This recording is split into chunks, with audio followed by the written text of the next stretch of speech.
রাজ্যের ভোটার তালিকা সংশোধন বা এসআইআর প্রক্রিয়াকে কেন্দ্র করে ফের এক মৃত্যুর সাক্ষী থাকল মালদা। এসআইআর শুনানির নোটিশ পাওয়ার পর চরম উৎকণ্ঠা ও দুশ্চিন্তার জেরে হৃদরোগে আক্রান্ত হয়ে মৃত্যু হল জলিল আলী নামে এক ষাটোর্ধ্ব ব্যক্তির। ঘটনাটি ঘটেছে মালদার চাঁচল 2 নম্বর ব্লকের বড়রামপুর এলাকায়। পরিবার সূত্রে জানা গিয়েছে সম্প্রতি জলিল আলীর স্ত্রী, সন্তান ও পুত্রবধূর নামে এসআইআর শুনানির সরকারি নোটিশ বাড়িতে আসে। এরপরই নাগরিকত্ব হারানো বা ভোটাধিকার কেড়ে নেওয়ার আশঙ্কায় ভেঙে পড়েন ওই প্রৌঢ়। পরিবারের ভবিষ্যৎ কী হবে এই চিন্তায় দিনরাত উদ্বেগে কাটাতেন তিনি। মঙ্গলবার সেই দুশ্চিন্তার জেরেই হৃদরোগে আক্রান্ত হন তিনি এবং তার মৃত্যু হয়। এই ঘটনায় গোটা এলাকায় শোকের ছায়া নামে। এই ঘটনাকে কেন্দ্র করে জেলায় তীব্র রাজনৈতিক চাপানোতর শুরু হয়েছে।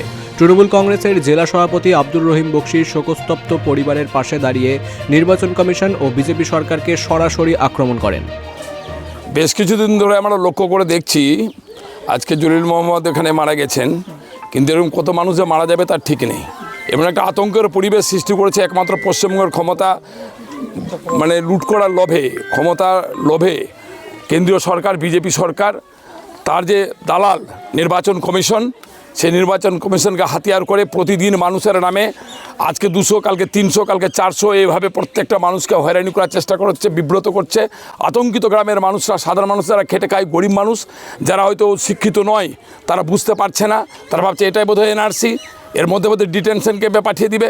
এটাতে বোধহয় বাংলাদেশের বারবার করে বিজেপির এখানকার বিরোধী দলনেতা শুভেন্দু অধিকারী সহ এমনকি প্রধানমন্ত্রীর মতো একজন দায়িত্বশীল মানুষ, তিনিও বলে দিচ্ছেন যে ঘুষ পাঠিয়ে আছে, এরা বাইরে পাঠিয়ে দিব। এই যে আতঙ্ক মানুষের মধ্যে কাজ করছে। অন্যদিকে সমস্ত অভিযোগ উড়িয়ে দিয়ে পাল্টা তোপ দেখেছে বিজেপি নেতৃত্ব। তাদের দাবি তৃণমূল এই মৃত্যু নিয়ে রাজনীতি করছে এবং মানুষের মধ্যে মিথ্যা ভয় ছড়িয়ে বিভ্রান্তি তৈরি করেছে।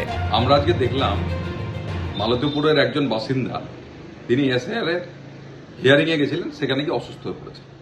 তার এবং তার পরিবারের প্রতি আমাদের সহানুভূতি আছে, কিন্তু যেভাবে তৃণমূল কংগ্রেস সাধারণ মানুষকে এই এসআইআর প্রক্রিয়ার বিরুদ্ধে উস্কানি দিচ্ছে, যেভাবে বিভ্রান্ত করছে, সেটা খুব দুর্ভাগ্যজনক।